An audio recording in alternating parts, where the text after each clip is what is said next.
Welcome. I'm John Moore. This is Don Walker.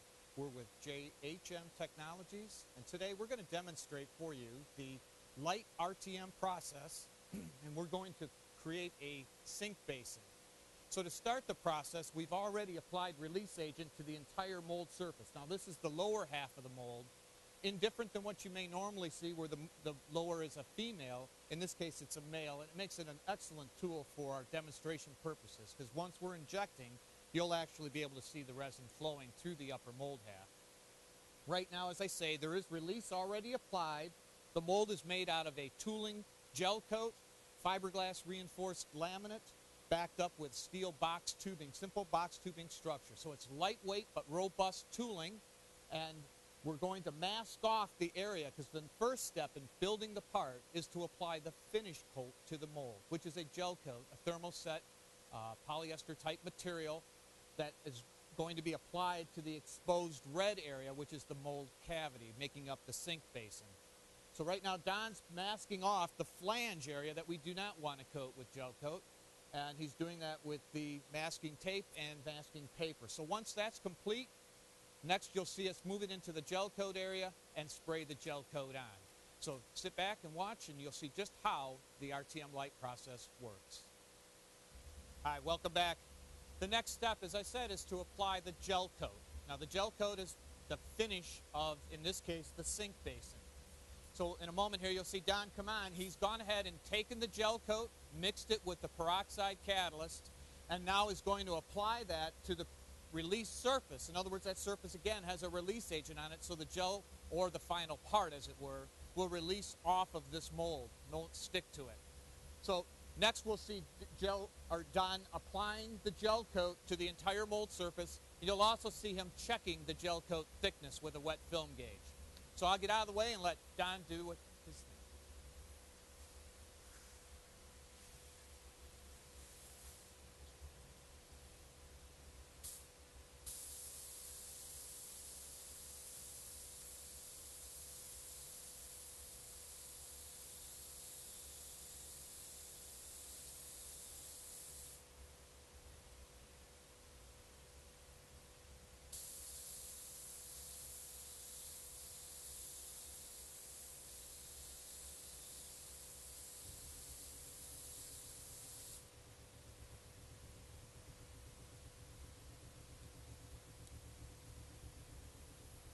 Now what Don has done is he's applied a light film. We're looking for about 5/1000ths of an inch or 5 mils.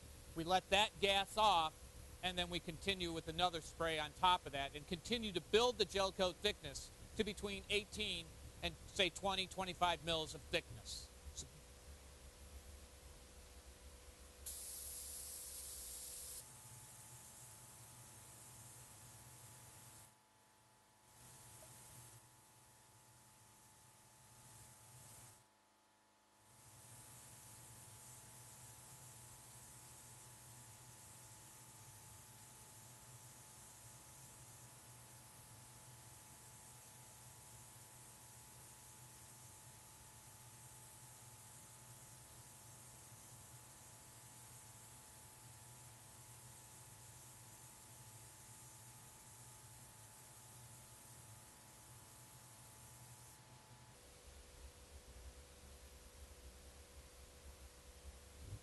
Now you see Don checking the thickness with the wet film gauge, similar to a comb where the teeth of the comb are at different heights. And when he pushes the gauge into the wet gel, some of the teeth are touching, some aren't. And by knowing which ones are touching and looking at that, he can measure, in effect, the thickness of the gel coat on the surface.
let's let the audience see a close-up of the wet film gauge. If you just set it in there and just show, we'll have the camera come up close to just be certain we understand just how this gauge works.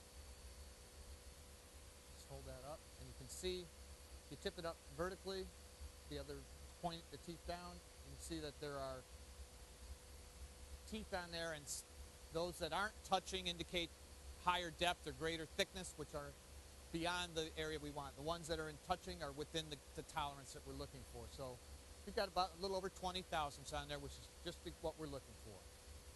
Thank you, Don. We'll touch that spot up, and we're done. The next step is we're going to load the fiber, but before we can do that, we have to allow the gel coat to cure.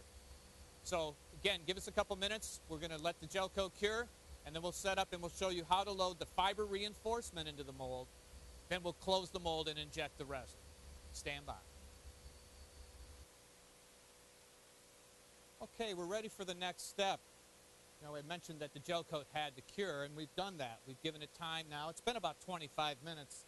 Now, that's dependent upon the catalyst level, the temperature, the type of gel coat that it is. But in this case, this white gel coat, as we've catalyzed it, takes about 25 minutes to dry. Now, how we know we're ready to load fiber is it's simple. You wipe it, and you don't have transfer of the gel coat to your fingertips. It's still tacky. Now, some gel coats are tackier than others. It's part of the chemistry. Ones vary from the other. But just simply not transferring to the fingers is as scientific as we use in the industry to prove that the gel coat's ready to load ahead with fiber. Now, talking about gel coat, we're showing you here that it's white. Now, it doesn't have to be just white. Again, this is the finish. When we're going to take this basin out of the mold, you'll see the white surface is the finish, kind of building it in reverse, as it were. But it could be black, and it could be every color in between white and black. Gel coats come in a myriad of colors. In fact, it could even look like stone. Let me give you an example.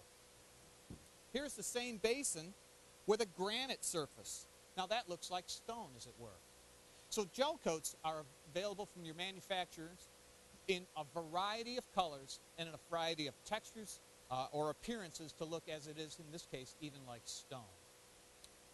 But now, as we say, the next step is to load fiber. Let me take this out of the way and we'll show you that.